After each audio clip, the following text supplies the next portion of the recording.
Thank you so much, Julie. Well, Yasher Koch, everyone. We're almost at the end of Masechet Sukkah. There we go. And basically, I guess 7 more dapim or something. So, whoa, we start big at the bottom of Mem Bet, Amud Bet, beginning of Mem Gimel Amud Aleph, the Gzeira D'Rabba. This is why don't we do lulav and etrog on Shabbat? That's the practice now, at least in the traditional halachic world, and it's crazy. And so there's a big discussion, and the reason for it is so crazy, ridiculous. But you know, it's a big. This is Gzeira D'Rabba is really big, and as our Gemara mentions in Mem Gimel, it also applies to Megillah and applies to Shofar. So this year, as you probably know, because you have to take off a few days, you know, people, I work in the Jewish professional world, but if you work in the normal world, then you know that this is a killer of a year with Tuesday, Wednesday off, and then Thursday for Yom Kippur and all the holidays. And but some years, Shabbat is the first day of Rosh Hashanah and the first day of Sukkot. And crazy, you don't blow shofar on Rosh Hashanah. You do it on the second day, but not on the first day. And so this is the reason that someone, Shamid Lenu, I'm cheating a little bit of Mem Bet, I'm going to bet on the very bottom, 42b, that someone might carry and take it to a Bucky, someone who really knows how to shake lulav and etrog. I guess, you know, it is... every year I got to look in the sitter again, you know, which one goes on the left, which one goes on the right, the shaking. So it's not so easy, but we're worried that you might carry it. And we start Mem Gimel Amud Aleph 43a, the Avirenu Arba Amot Bershut Harabim. You're going to carry it 4 cubits in the public domain, and you're not allowed to carry on Shabbat. So when it's Shabbat, is one of the days we don't. Again, this is the halacha. It's practiced today in traditional halachic circles that you don't take lulav and etrog on Shabbat. Then there's a whole discussion about what about, like, okay, this is a nice rabbinic thing to protect, you know, Shabbat and all that, but when it's a Torah commandment to take lulav and etrog on the first day, I mean, don't we do that? So then they discuss that, well, we might not even know what the first day of Yantif is because of the moon, you know, and we talked about, it's come up a lot before that, you know, determining the new month, determining the date of Sukkot is based on when, you know, when the new moon was or when the court declared the new moon. And we don't know that. You kind of do. So back and forth. Then there's a discussion later on about whether actually, once we're talking about which days you take lulav and etrog, what days you sit in the sukkah, you know, the lulav is only taken during the daytime. We don't shake lulav and etrog at night.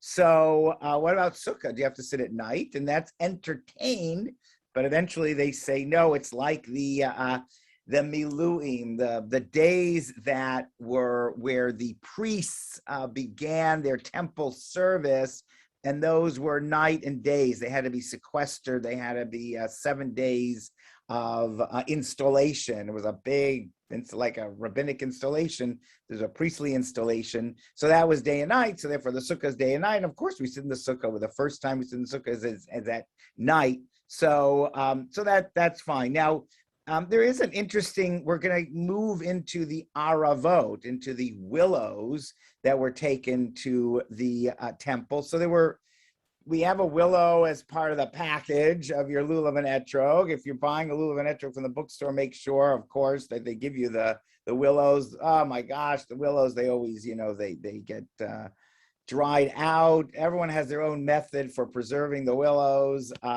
And I just suggest putting them in plastic and putting them in the fridge, and that works. But in any case, there's a discussion of whether there's another separate halacha of taking a willow to the temple that they used to take put it on the altar.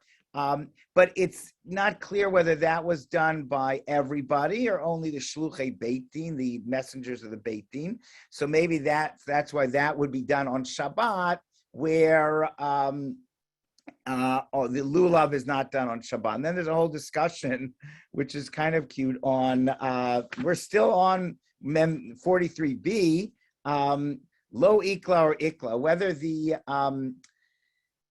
court in Jerusalem was kind of considerate of the diaspora and made sure that if it were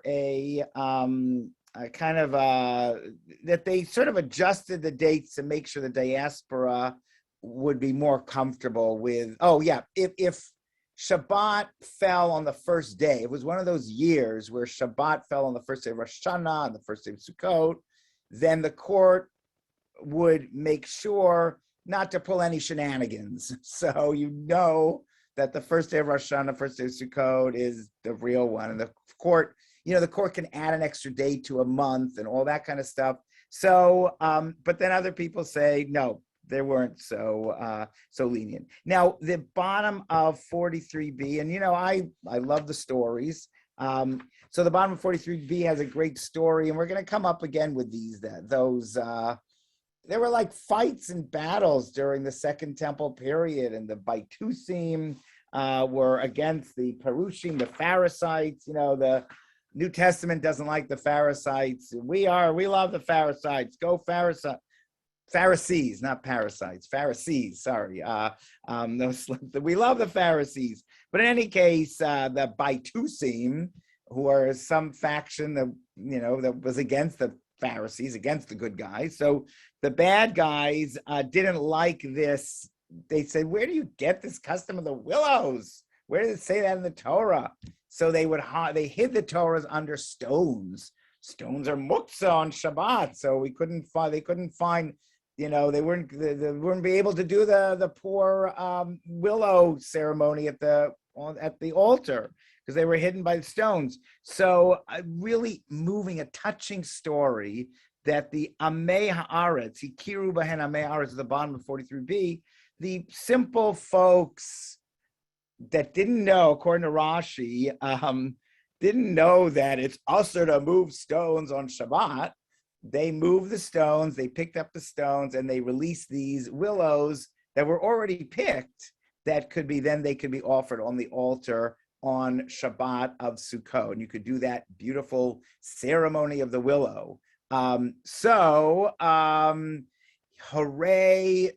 Amei Haaretz, ignoramuses. Sometimes Amei Haaretz, like the rabbis look down upon them, but here, luckily, we had them and they were on the right side of the Pharisees. So sort of a nice, heroic Amei Haaretz story. Why on 44a, there's a discussion of nowadays, what's with the willows? We only do the willows on Hoshana Rabbah. On the last day of Sukkot, the 7th day of Sukkot, it's called Hoshana Rabbah, the great salvation day. And that's when we take willows separately and we'll shake them, we smack them. That corresponds to this custom or this practice of taking the willows to the altar. But why do we only do that on one day? Whereas lulav we do every day. Well, you might say, well, lulav, the Torah says to do the lulav. And that's discussed. It's clear in the Torah, but according to the Torah, only on the first day. So we do lulav and etrog on 7 days of Sukkot, remembering the temple, because they used to do that in the temple. So why don't we do the aravot every day, the willows? And so the answer, well, one is mentioned in the Torah, ikar mina Torah, the lulav and etrog are in the Torah. The law of the willows is halacha l'Moshe miSinai, is only a law of Moses at Sinai.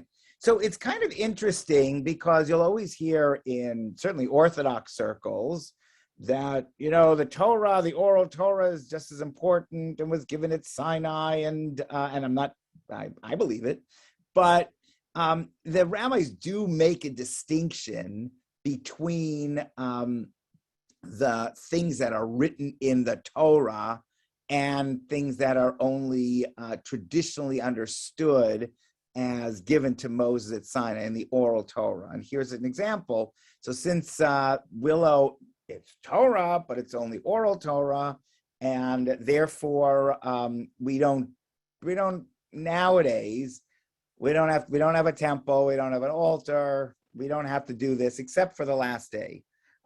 Okay, so there's a whole discussion of the will. It's interesting. Some of these laws, like Sukkah, many of us will have a Sukkah, many of us will have lulav and Etrog. It's so important, lulav and Etrog, that it's the people's. Everyone it's not supposed to be just the rabbi who has that, but everyone should have a lulav and Etrog. I remember in shul in Chicago, my wife Rachel and I fought to make sure women bought it. We gave like a discount if you bought two. So it's not only the man has it, or not only the woman, but if there's a husband and wife, but each of you should have your own. So we did a discount if you bought two. So this the willow is not as practiced even in Orthodox, modern Orthodox circles. How many people show up on the seventh day of Sukkot? Remember, it's not the Yontif, it's not Shmini Atzeret, which we'll get to later, but it's the seventh day of Sukkot. How many wake up early in the morning and take the aravot, the willows, and whack them? But it's an important custom. So that's discussed on 44a. Is it a minhag nevim? Is it a custom of the prophets that we take these willows? Is it a yesod? Is it a principle? Kind of very technical, but in the end, they say in the temple it was a Torah, an oral Torah law, halacha l'Moshe Sinai. In the Gvulin outside where we live, I'm in Huntington Woods, Detroit. It's only a custom of the prophets. So really an old custom. We'll see there's even a verse about it, which is kind of nice, but from King David, but it's a very old custom.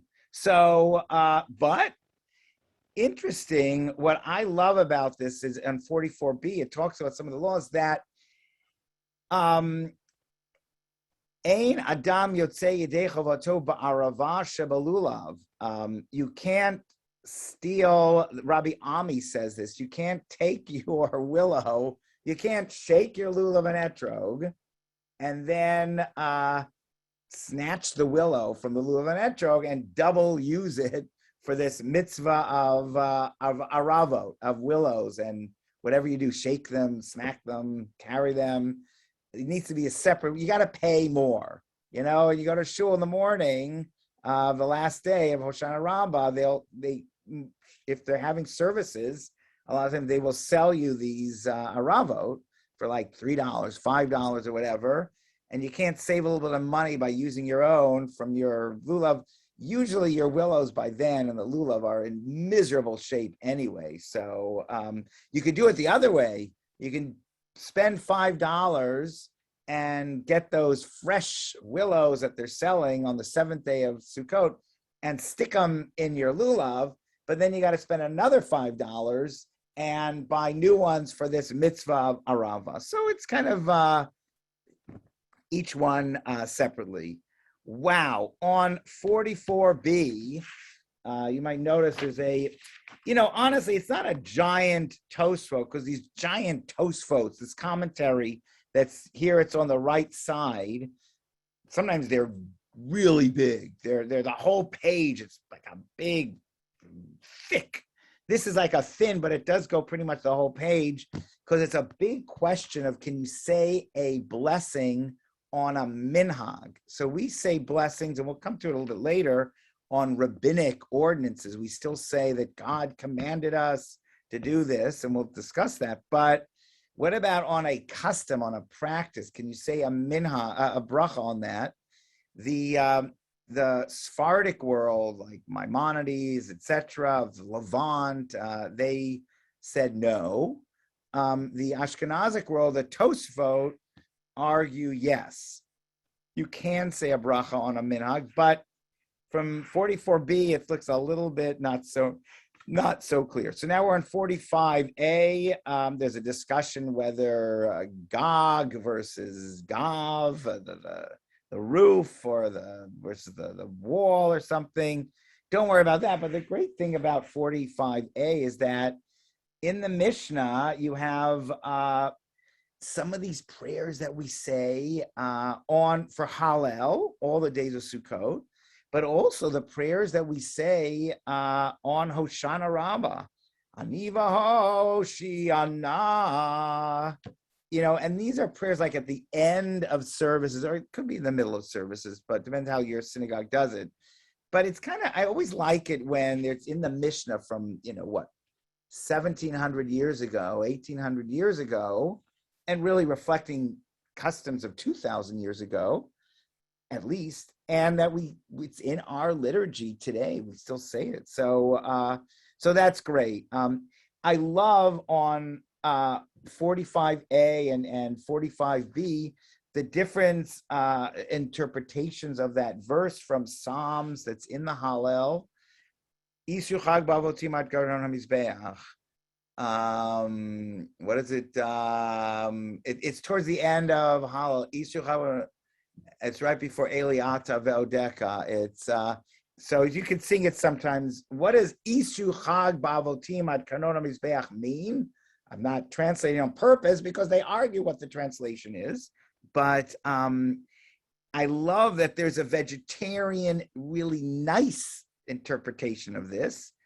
And that is Isru can mean surround, Hakifu, on the holiday, but avotim, like thick things. This can mean the aravot, the willows, using the willows to surround the altar, ad karnot hamizbeach, the corners of the mizbeach, of the altar. Let's think. I know we got to finish by 10, but it's such a beautiful idea. What does the willow represent?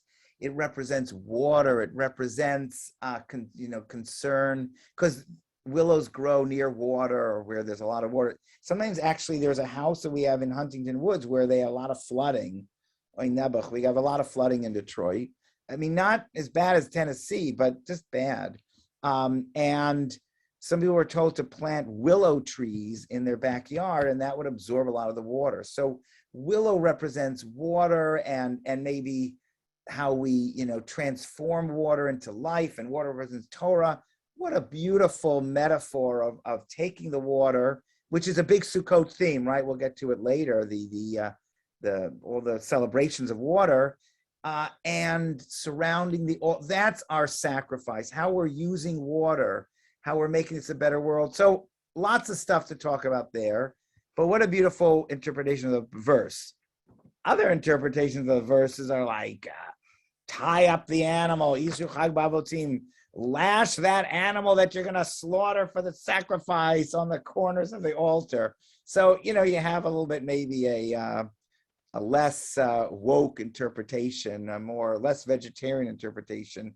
But I actually really, really like this, using the custom of surrounding the altar with willows every day of Sukkot to understand this verse. And the question is, how are we going to do it today? So a little bit of, on 45b, a little bit of Christology. What would the Talmud be without a little bit of Christian thinking? I don't know. Rabbi Shimon Bar Yochai, pretty legitimate author, says, I can absolve the entire world from punishment through my life. He talks about his other people's lives, absolving the world through punishment. Now, he doesn't talk about through my death.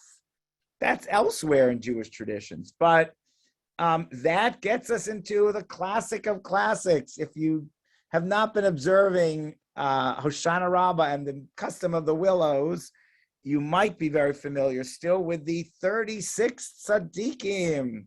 The custom, the tradition that there are 36, there always are a minimum of 36 righteous people in this world. So Amar Abaye, it's a good old Abaye says this. You don't think Abaye is such a wistful person. He's like, Taka, give me the law. But he says, Lo pachot alma mitaltim b'shita tzadiki. They're never less than 36 tzadikim. That meet the face of God every day. And there's a beautiful pasuk there. So beautiful, just a beautiful idea. In 45b, we also look at this question in the Mishnah that praises the Mizbeach. How can we praise the altar? We're supposed to praise God. So they find a way around that. Some of our prayers for the holidays, in some ways, we kind of like are praying to the Midat Harachamim, to God's measure of kindness. And some of the authorities said, take that out. We only pray to God. We don't pray to kindness. But, Talmud finds a way around that. And so then I really love the idea saying, how many blessings do you say, every,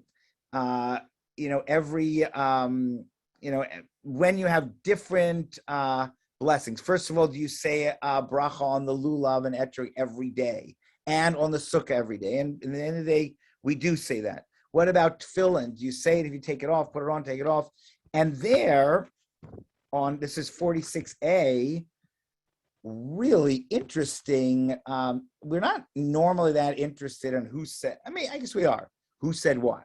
Who gave us the tradition? Like, who was the author of a certain tradition or Breita or, Tosefta or whatever story?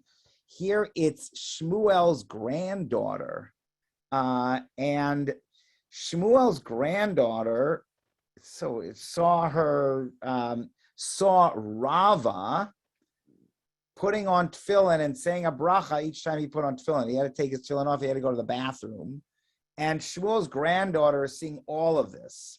So, tefillin, certainly in the Talmud, women are not wearing tefillin except for Michal, the daughter of Shaul.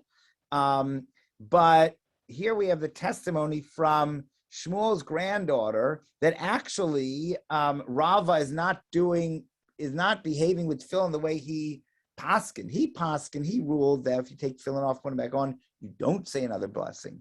But she saw that when he went to the bathroom and came back and put her on, he did say another blessing. So really, really interesting. I don't know. I don't want to be apologetic, but it's just fascinating how the Talmud brings in women, the women's voice, in just maybe through subterfuge, in sneaky ways, in a good sense. Of course, 46 A is that whole thing of how do we say Vetzivanu? How can we say the bracha for lighting Hanukkah candles? Asher Kishan Vetzivanu, that God commanded us to light the Hanukkah candles. Well, if God commanded us that at Sinai, the Maccabees were not around then. Certainly not the Maccabees, but the Maccabees are also not around then. So how can we say God commanded us? So we say, it's tasum, because the Torah says, listen to the rabbis. So if we're listening to the rabbis, we're fulfilling that commandment. 46b talks about when can you eat your etrog. Be careful. We actually don't eat the etrog. I'm not here, but some say don't even smell the etrog. It sounds sacrilegious to say you can't smell the etrog. That's what you do. You smell the etrog. But okay, that's another discussion. When can you get rid of your sukkah? When can you get rid of etrog? But really interesting halacha. Oh gosh, it's so late. 46b. When the first day, when you shake lulav and etrog, you are supposed to own that lulav and etrog. If you're borrowing from someone, you really are, you say, can you give it to me? I'll give it back to you, but give it to me. You're supposed to have ownership. We learned that a long time ago in Sukkah. But so the tricky thing is, don't give it to a kid before you shake your lulav and etrog. It's a little bit like very famous, in an airplane. If there's low pressure and the mask come down, put your mask on first, and then, your kid's mask. I thought David Hartman came up with that, like Torah, like we have to learn Torah before we can expect our kids to know Torah, but it might have been even before that. But in any case, this is the law, because if you give it to a kid, the kids can accept a kinyan. There is a transfer made from an acquisition from you to the kid, but then the kid, before their bar or bar mitzvah, cannot give it back to you. they can't transfer it the other way. So you're stuck if you haven't. So say it first, then give it to a kid. If you give it to a kid first, you're not going to be able to get it back. Okay, Mem Vav Bet, Shmini Atzeret. Oh my gosh, Mem Zayin Amud Aleph 47a, the famous halacha on Shmini Atzeret, meaning the 8th day of Sukkot, that holiday right after Sukkot. The law is we sit in the Sukkah, but we don't say a blessing in the Sukkah. And I love it. So many find a way of really not sitting in the Sukkah very much. If it's cold, if it's too hot, or anything like that. Lots of discussion about, do we say Shechianu on the 8th day of Sukkot? Is it like the 7th day of Passover? Well, we don't say a Shechianu. It's not so new. But they say, no, this 8th day is a regel, bifnei atzmo, that gets us to 48a. It's its own holiday. It has all pazer kashev. We can spend time, those who want to stay afterwards, the 6 things that make Shmini Atzeret different from Sukkot. So it's its own holiday, and it even has its own verse. V'hayita ach sameach. You will be only happy in the Torah. That is referring, that ach, 2 letters, are referring to Shmini Atzeret. I think of Rabbi Jacob Pedikowski, great Reform thinker, who talked about, like, how do we make some of these holidays meaningful? Certainly, 2nd day of Yom Tov is challenged, but it's interesting. Shmini Atzeret is sort of Simchas Torah. So in Israel, the 8th day is Simchas Torah. It's Shmini Atzeret. It's a big deal. In Galut, it's, I guess, a prelude. We say Yizkor on the 8th day, and sort of preparation for Simchas Torah. We also bless the rain. So 48b, all you have to know is that song, Shavtemayim B'Sason Mimaynei Yeshua, famous, wonderful song, great Israeli dance, Mayim, Mayim, Mayim, Mayim. That is for the beautiful celebration of the water that they would bring to the altar on Sukkot. Of course, Sukkot is this holiday of rain and water and wanting rain. So, and then we're not going to get into this. 48b, there's a conversation between Sason and Simcha. What is better, Simcha, joy, or Sason, joy? So anyway, of course, we need to spend time on that. Great, troubling story, especially in the context of today's world of division and division in the Jewish world. That Tzidukim, they're like the Baitusim. They didn't like the Pharisees. They're a different faction, the Sadducees. They controlled the temple to a great extent. They did not like this celebration of the water. So they said it's not in the Torah, and it's really not explicitly in the Torah. So they would dump this water, one of them, Nisech al Gabei Raglav, poured it on his feet. How sacrilegious. This is water, holy water, supposed to be poured on the altar, poured on his feet. Terrible. But, you know, whatever, they disagreed. So he was nasty. And then Urgamu Kolam Bet Yogehem. They took their etrogs and they stoned him. I don't know. I don't know. I don't think the Talmud approves of this story. And, you know, and we have all these people that think they're doing a mitzvah by throwing their etrogs and stoning people. They're not doing a mitzvah. Oto hayom nifkama keren hamizbeach. The Talmud says that on that day, the corner of the altar was damaged. So it seemed that the altar, in a sense, was destroyed by this violence. It wasn't nice what the Tziduki did, but it wasn't there. So then discussion of the altar on 49. And we get lots of what is better, doing tzedakah, doing kindness with our bodies, even better than giving tzedakah. Lots of drashas, Rabbi Elazar. And then we get to today's daf, Nun, with the number 1 name for a chapter, Khalil, the flute, or whatever you want to translate Khalil. What a nice name for a chapter, a Khalil, you know, playing the flute or the recorder, however you want to explain it. And a big discussion of this celebration of bringing the water. The coming week, it's going to be amazing. Stick with it. On Nun Aleph, we get this law that they put a mechitza in the temple in order to separate the men and women. That's the source for mechitza in our synagogues. That if you practice that, I mean, why does this thing have to be like a temple? In some ways it is, in other ways it isn't. But that's sort of Orthodox practice now, that it's based on that separation in the temple, which might have only been for this celebration of the water bringing custom. But in any case, we get a couple of wild pages coming up this week. But Mashiach, the Mashiach son of Joseph, Mashiach son of David. Then it kind of gets a little bit bogged down in sacrifices, but I know you'll love that.